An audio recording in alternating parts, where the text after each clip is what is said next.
I'm going to talk to you about working from home and coping with loneliness and isolation. My name's Katie Demain. I'm at Eye-Opener Institute, which is a consultancy based in Oxford, but we work with organisations all over the world. So working from home, for some people, this is quite a strange phenomenon. It can be strange for those, especially who haven't experienced working from home before. But not everybody feels like that. Some people feel elated that they're able to work from home, whereas others may feel lonely and isolated. And for those of you who do feel lonely and isolated, it would help for you to understand the underlying reasons. And also, it's important that you generate some rituals that are going to help uplift your spirits whilst working from home.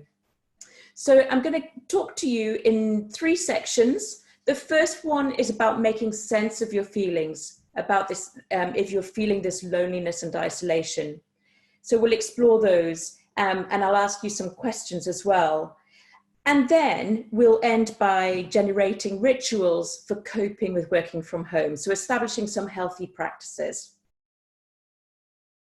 We're social beings as human beings, and people are our greatest source of comfort. There's an impressive amount of psychological research that underscores the importance of human connection. So not having that human connection at the moment, of course, is one of the prime reasons that it feels strange. Being alone as well can be stressful. Both loneliness and isolation are forms of stress, and in fact, they're related to the concept of rejection. Did you know that rejection can even feel more painful than physical pain? Furthermore, this stress can lead to changes in appetite, changes in your sleep routine, which can further exacerbate your ability to cope well whilst you're on your own. It's been said by some that we may be grieving at the moment, and that may seem a weird concept, but the discomfort that we're feeling is a form of grief. Kessler, who's one of the world's foremost experts on grief, he explains that this change that we're going through, it means that we've lost our sense of normalcy, our loss of sense of normality, and that's what we're grieving. We're struggling with the unknown and also the length of the unknown. We don't know how long this situation is going to last. So we're struggling with that uncertainty, and this is known as anticipatory grief. This is the response to that uncertainty. It's our primitive mind that knows that something bad's happening, but it's something that we can't see. So we're feeling confused, we're anxious, and this is interfering with our need to feel safe and secure. So what we do is we try to create a semblance of control. But one of the things, and one of the ways that we're doing this and trying to make sense of this complexity of emotions, is that we are perhaps overworking. We're doing what's called this manic defense of overworking and panic working. And of course, that's not doing us any good at all.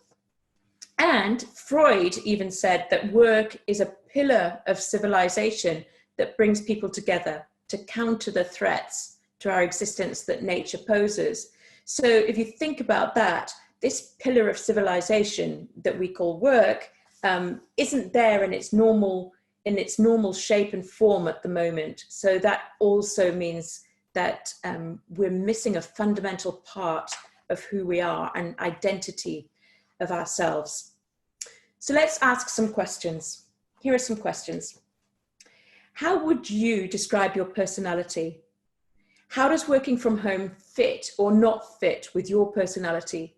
If you're an extrovert, you may be finding working from home even more difficult. If you're an introvert, you may well be enjoying it. So your personality has a direct impact on this. And how communicative is your team? If you have a very communicative team, you'll be missing that, that constant source of communication.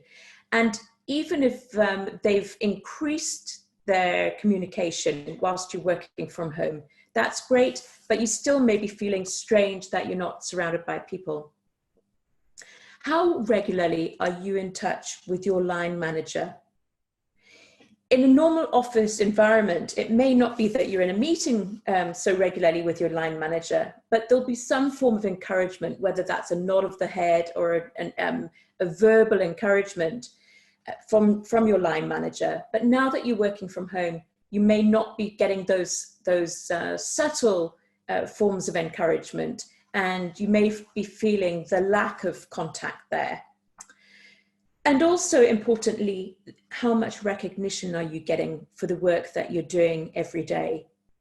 Typically, we get recognition either verbally or quite subtly, with an encouraging smile as your boss passes your desk, or some acknowledgement that makes you feel seen at work. And it's important as an employee, but also if you're a line manager to other employees, to give more recognition than you would do if you were in the office altogether. And how much chit chat did you rely on at work? People tend to feel in touch with what's going on at work because of the general hum of chit chat in the office. That's something also that you could well be missing. So let's talk about some healthy practices that you can adopt. And these are all based on research findings from the field of positive psychology. I'm going to list 14 of these. So first of all, go easy on yourself. This is huge change that you're going through and that we're all going through. So be easy on yourself. This is not a time where you might be performing as optimally as you were when you were used to the routine and being in a physical office.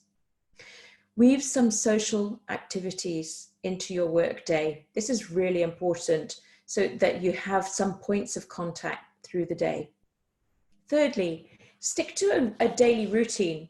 Routines do us well. So not only about getting up at a certain time and getting to your desk at a certain time, but creating breaks for yourself. Don't forget about your lunch break. Don't forget about your coffee break.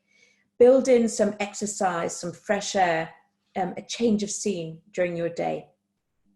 Initiate work group chats. That's probably something that you've already thought of. But if you haven't, that's something to think about. And check your understanding of your work goals. Check in with your boss that your understanding of your work goals is the same as his or hers. And check how your work goals are tying into the rest of the teams. They're not there for you to be able to ask every day. So do have some conversations or email exchanges with the rest of your team to understand where you fit into those projects. And the mother of all motivators, know your purpose. What is your purpose at work? What is your purpose in life? What is the purpose of your team and your organization? And check that you can keep your sight on that horizon, on the bigger purpose of what you're doing. Feed your senses. So if you need a bit of an uplifting of the spirit, you can turn to aromatherapy, you can put on your favorite music, you can create something beautiful like a flower arrangement that you've picked from your daily walk. Do something that will feed your senses. And do something for others. We know that the act of giving is actually more uplifting than the act of receiving. So do something for others. Raise your heartbeat, oxygenate your brain every day, but also remember to slow down, to pause, to be more mindful. And if you are into meditation, perhaps have revitalize your meditation practice every day. And laugh. There are lots of wonderful memes and jokes going around by mobile phone, but it's really important because the act of laughing releases hormones that make us feel better. Limit how much you're listening to the news. I'm sure you've worked that out for yourself, but if you listen to negative news about coronavirus just before you go to bed, you might be finding it hard to fall asleep. So be careful when you're listening to the news every day.